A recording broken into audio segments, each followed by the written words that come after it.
नमस्कार। आजकल पाकिस्तान की नींद उड़ी हुई है। क्यों उड़ी हुई है? इंडिया का डेलीगेशन पहुंचा है अफगानिस्तान, काबुल, तालिबान से बातचीत करने। इनफैक्ट वो गया वहां पे इस काम के लिए है कि वहां पर हमारी जो ह्यूमैनिटेरियन एड थी वो सही डिस्ट्रीब्यूट हो रही है कि नहीं। हमने बहुत सारा गेहूं दिया था, उन्हें दवाइयां दी थी, विंटर क्लोथिंग दी थी, ये सब डिस्ट्रीब्यूट कराना, और ये यूएन के थ्रू, यूएन के एजेंसीज के थ्रू डिस्ट्रीब्यूट हो रहा था। हमारे एक डेलीगेशन वहां गया है ये देखने के लिए और कोई ह्यूमैनिटेरियन एड चाहिए कि नहीं, या हमें कैसे करना है काम आगे, कैसे वहां के लोगों की हेल्प करनी है। अभी तक किसी कंट्री ने तालिबान को रिकॉग्निशन नहीं दी है, इंडिया ने भी नहीं दी है, लेकिन हमारा एक डेलीगेशन वहां जाना, ऊपर से इस डेलीगेशन को हेड कर रहे हैं एक जॉइंट सेक्रेटरी लेवल ऑफिसर जो कि हमारी एक्सटर्नल अफेयर्स मिनिस्ट्री में काम करते हैं। वो गए हैं। एक एक इशारा जरूर है इंडिया और तालिबान की तरफ से कि भाई जनता की भलाई के लिए, भले ही हम एक दूसरे को पसंद ना करते हो या भले ही हम दोनों के रिश्ते ठीक ना हो, हम दोनों को जनता की, अफगानिस्तान के लोगों की भलाई के लिए साथ आना चाहिए, और इंडिया उसमें साथ जरूर आ रहा है। इसके साथ साथ क्या बोला तालिबान के लोगों ने, क्या बोला वहां के लीडर्स ने काबुल से, और क्यों नींद उड़ी हुई है पाकिस्तान की, इस पर भी बात करूंगा। उससे पहले अगर आप चैनल को पसंद करते हैं तो सब्सक्राइब का बटन जरूर दबाएं। अगर आपने अब तक सब्सक्राइब नहीं किया है तो सब्सक्राइब करें और बेल आइकन दबाएं ताकि आपको हमारी लेटेस्ट वीडियोस मिलते रहें। अब मैं बताता हूं आपको ये डेलीगेशन क्या है। उसके आसपास ही एक इंडियन न्यूज ऑर्गेनाइजेशन को इंटरव्यू देते हुए वहां के काबुल में बैठे डिफेंस मिनिस्टर, उन्होंने मुल्ला याकूब नाम है जो कि तालिबान के फाउंडर मुल्ला मोहम्मद के बेटे हैं, उन्होंने बोला कि हम इंडिया से बेटर रिलेशंस चाहते हैं और इंडिया को एक एम्बेसी खोलनी चाहिए। ये वो लैंग्वेज है जो कि शायद पाकिस्तान को पसंद ना हो, शायद नहीं, पक्का पसंद नहीं होगी, क्योंकि वो क्यों चाहेगा, इसीलिए कि वो इंडिया से और वेस्टर्न वर्ल्ड से अच्छी दोस्ती रख रहा था पिछली गवर्नमेंट, वहां की अशरफ गनी गवर्नमेंट, इसीलिए तो इस गवर्नमेंट को हटाया गया था। अब अपनी फेवर की गवर्नमेंट आई और उन्होंने ही बॉर्डर पे वो ड्यूरेंट लाइन पे फेंसिंग के इशू पे इन्हीं के सैनिक मारने शुरू कर दिए, तो ये घबरा गए। पहला कंट्री बना पाकिस्तान जिसने एक्यूज किया कि तालिबान की जमीन से आतंकवाद आ रहा है, पाकिस्तान ही जा रहा था, आप ही ने बिठाई थी। खैर, अभी हाल में जो स्टेटमेंट्स आए हैं आपको मैं और बताता हूं। डेप्यूटी स्पोक्स पर्सन तालिबान के उनका नाम है अहमदुल्ला वासीक, उन्होंने बोला India is leading country in the region, India Afghanistan relations are very vital. देखते जाइए किस तरीके से इंडिया की डिप्लोमेसी काम करती है। बिल्कुल पाकिस्तान की झोली में और चाइना की झोली में गिरा हुआ एक देश वो कैसे इंडिया से रिश्ते बनाना चाह रहा है। उसे पता है डेवलपमेंट तो इंडिया ही करेगा, वो तो हथियार ही देगा, पाकिस्तान हथियार देगा, हथियार लेगा। वो अपने आप को फोड़ने वाले आत्मघाती वो बनवाएगा और कहीं जाके फट जाएंगे वो। तो डेवलपमेंट कौन कर सकता है? रोड्स कौन बना सकता है? ब्रिजेस कौन बना सकता है? लाइब्रेरीज कौन बना सकता है? हॉस्पिटल कौन बना सकता है? पाकिस्तान ने बनाया हो तो बता दे। इसीलिए एक शिफ्ट दिख रहा है, ड्रास्टिक शिफ्ट, रेडिकल शिफ्ट। और ये जो हमारा डेलीगेशन वहां पहुंचा है काबुल, इससे तो बहुत क्लियर है। ये डेलीगेशन तभी पहुंचा होगा ना जब काबुल से परमिशन मिली होगी कि आइए हम आपसे बात करना चाहते हैं, वरना हमारे डेलीगेशन को क्या मतलब है? और वो भी एक्सटर्नल अफेयर्स के आईएफएस ऑफिसर वहां क्यों जाएंगे? वहां पे हमारी एम्बेसी नहीं चल रही है।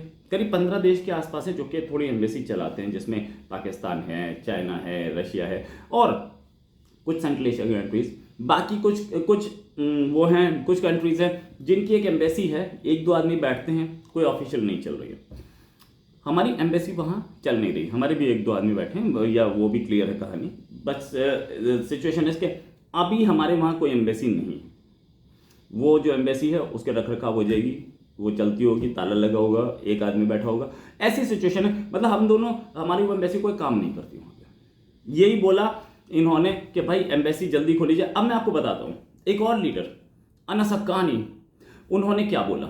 उन्होंने बोला the emirate extends its full support and assurance to assurance that if India has any issues the emirate, मतलब अमरत मीन्स अफगानी अमरात, will ensure that all its apprehensions will be addressed We wish that India reopens the embassy and mingles with the Afghan people in a friendly environment. The Emirate has no issue and its doors are open. Come and stay with us as old buddies. बहुत बड़ा statement, बहुत बड़ा statement. ये statement इसलिए भी इतना बड़ा है क्योंकि ऐसी कोई बात उन्होंने पाकिस्तान के लिए नहीं बोली। वहां गाली गलौज चल रही है, वहां गालियां चल रही है, पाकिस्तान उसको दे रहा है, वो अफगानिस्तान को दे रहा है। दोनों बॉर्डर पर फायरिंग कर रहे हैं और दोनों एक दूसरे के लोगों को मारने की कोशिश कर रहे हैं। पाकिस्तान के तो सैनिक जा ही रहे हैं ना, और ऊपर से एयर अटैक भी हो रहा है। सिचुएशन ये 15 अगस्त जिस समय वहां ये काबिज हुए थे, ये जिसे पाकिस्तान की पिट्ठू सरकार बोला जाता था, एक साल के अंदर सिचुएशन बदल गई। इंडिया से बेहतर रिलेशन बनाना चाह रहे हैं और पाकिस्तानी जो उस समय तालिबान का झंडा लेकर के नाच रहे थे कि अब इंडिया का इन्वेस्टमेंट वहां खराब हो गया। अफगानिस्तान में इंडिया का इन्वेस्टमेंट कभी खराब नहीं होता। मोदी की पॉलिसी फेल नहीं होती और जयशंकर की पॉलिसी फेल नहीं होती। जयशंकर, जिनको अभी हाल में रशिया ने बोला था कि ये आदमी बहुत बड़ा देशभक्त है, तो वो आदमी देश के लिए तो काम करेगा ही ना।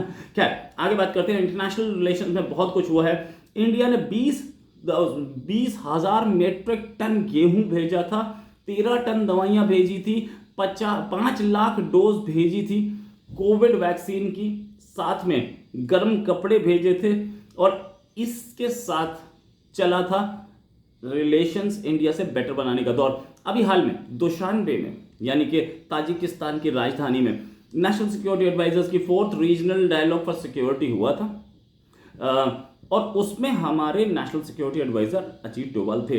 पाकिस्तान का कोई नहीं था और पाकिस्तान में बहुत ह्यू एंड क्राई भी था इस पर कि हमें क्यों नहीं बुलाया गया। अरे तुम्हें क्यों बुलाएं? तुम हो कौन? तुमने बर्बाद कर दिया उस कंट्री को।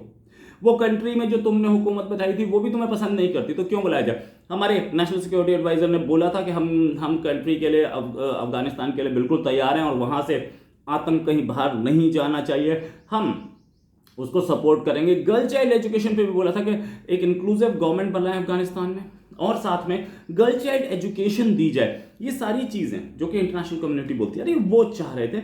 अब जहां तक बात ये कि इसके बाद हमारे वहाँ पे दुशानबे में मीटिंग हुई, वहाँ पे करीब 8 कंट्रीज थे दुशानबे में, और अब हमारा एक डेलीगेशन पहुंचा हुआ है काबुल। ये दो डेवलपमेंट्स पाकिस्तान की नींद उड़ाने के लिए काफ़ी थे।